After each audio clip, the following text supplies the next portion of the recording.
Okay, good morning everyone.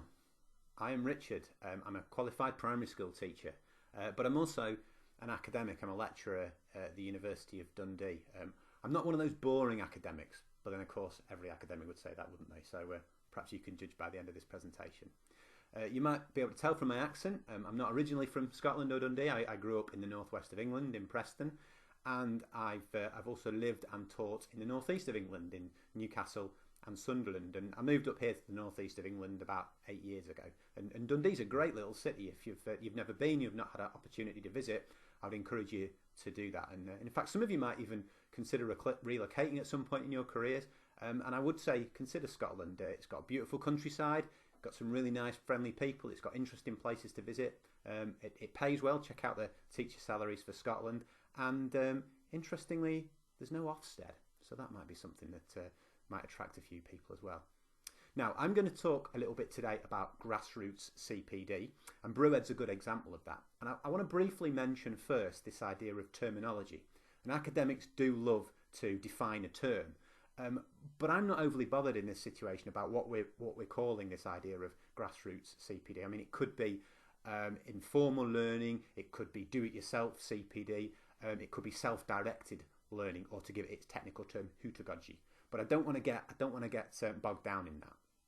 So we're just going to think about the impact that it might have on you, and then how you can impact on your learners and the students you're working with as well. Now, if you think about your own experience of CPD, they might be similar to mine, but that all changed about 10 years ago when I attended a Teach Meet. And Teach Meets in some ways were the sort of precursor to the BrewEd movement that we've got today. I was teaching, and I'd had a long day at work, and on my way home I stopped off for this event that I'd heard about, and it was in Gateshead. And there was a room had been booked, a sort of conference suite had been booked by somebody. They managed to get it for free. The event didn't cost anything.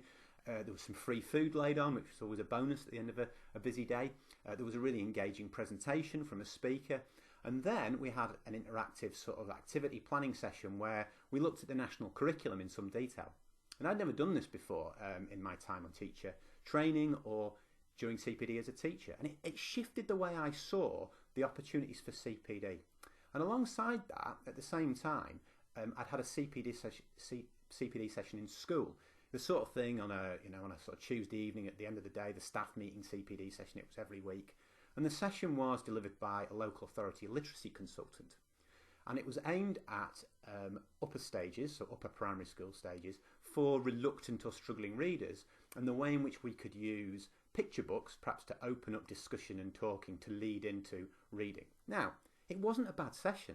The trouble was, it was exactly the same session that I'd sat through as an NQT several years before. And that left me feeling a little bit disappointed, almost as if I'd wasted my time. Now, contrasting that with a Teach Meet, when I came out feeling engaged and empowered and energised, then it started me thinking about, is there a different way for us to approach CPD?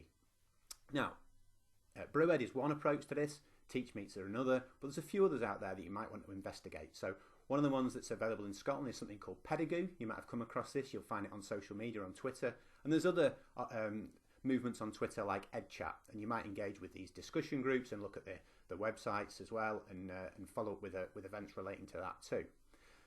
Another example comes from America, and this is the EdCamp movement. The EdCamp movement is based around the unconferences, and an unconference is something where someone arranges a venue, but they don't plan the timetable for the day. And you just turn up in the morning, and if you want to present, you just put your name down on a big board, a big planning board, and then people sign up for the various sessions. And if no one comes, the session doesn't run.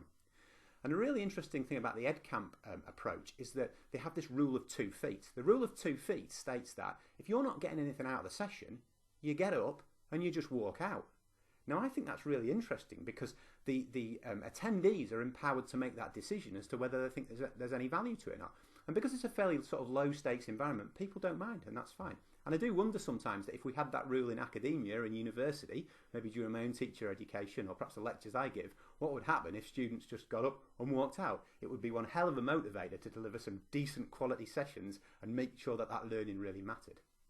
Now, what can we do about that? That's a little bit about what Grassroots CPD might be. What can we do about this? Well, you can plan your own events. If you've got engaged today, you're presenting, whether you're just sharing the ideas with each other, later on, why not go away and think about what you might do? You could organise your own professional learning community, develop your own professional learning network. You could possibly just organise an online meetup, maybe using a platform or software like Zoom.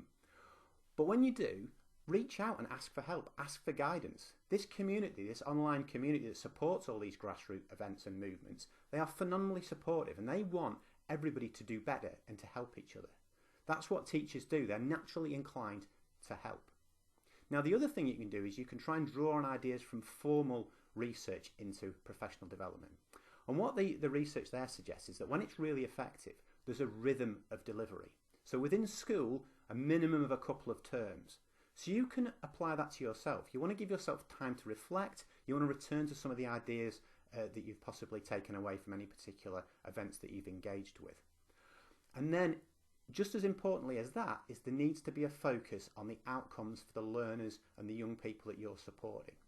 So from today, see what you can take away from it and think about what you will do as a result of what you've learned today. So I had a quick check over the programme to see what was coming up later on. We've got Alex Fairland on this afternoon, and she's talking about diversity in the curriculum. And I saw Alex talk at BrewEd in Newcastle, BrewEd 2, and it really changed the way I saw teaching social studies and history and humanities and the issues around diversity and in particular gender. And I went back and I applied that to the undergraduate teaching I do with primary education students. Now also later today, we've got Mark Anderson who's talking about low stakes testing. And that's something that I've been interested in for quite a long time, and I've been looking at the research behind it. So I'm going to pay close attention to what Mark has to say to see how I might apply that with the teaching that I do with master's level learners at the university. Now, I'm coming to the end of what I want to say today, but I want to make a plea now to any school leaders who are out there, any managers, any head teachers or managers from school settings.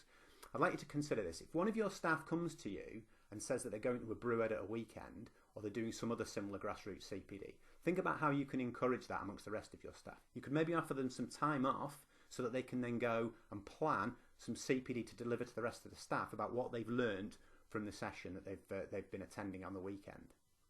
Now, underpinning all this idea of grassroots CPD and the people that engage with it is this idea of agency and empowerment. And empowerment, I think, is always a bit of a paradox. Is it possible to empower somebody else? I'm not so sure.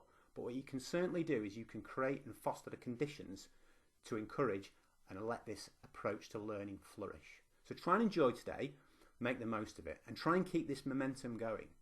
If later on you ever hear somebody in the staff room, or perhaps even somebody who's not a teacher, criticising and saying, what's the point of a BrewEd? What's the point of engaging with something in your spare time at the weekend?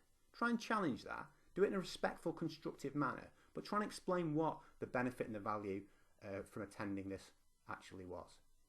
If you want to research this in more detail, or you want to talk to me a little bit about grassroots CPD in general, please do get in touch. You'll find me on Twitter, you'll find me on the University of Dundee website. I'd love to work with you and hear from you. In fact, if you want to come and visit Dundee, get in touch as well, and I'll show you around. So that's about all that I've got to say today. So it's goodbye from me, and it's also goodbye from my flatmate Emma. And the only thing left to say is cheers, everybody.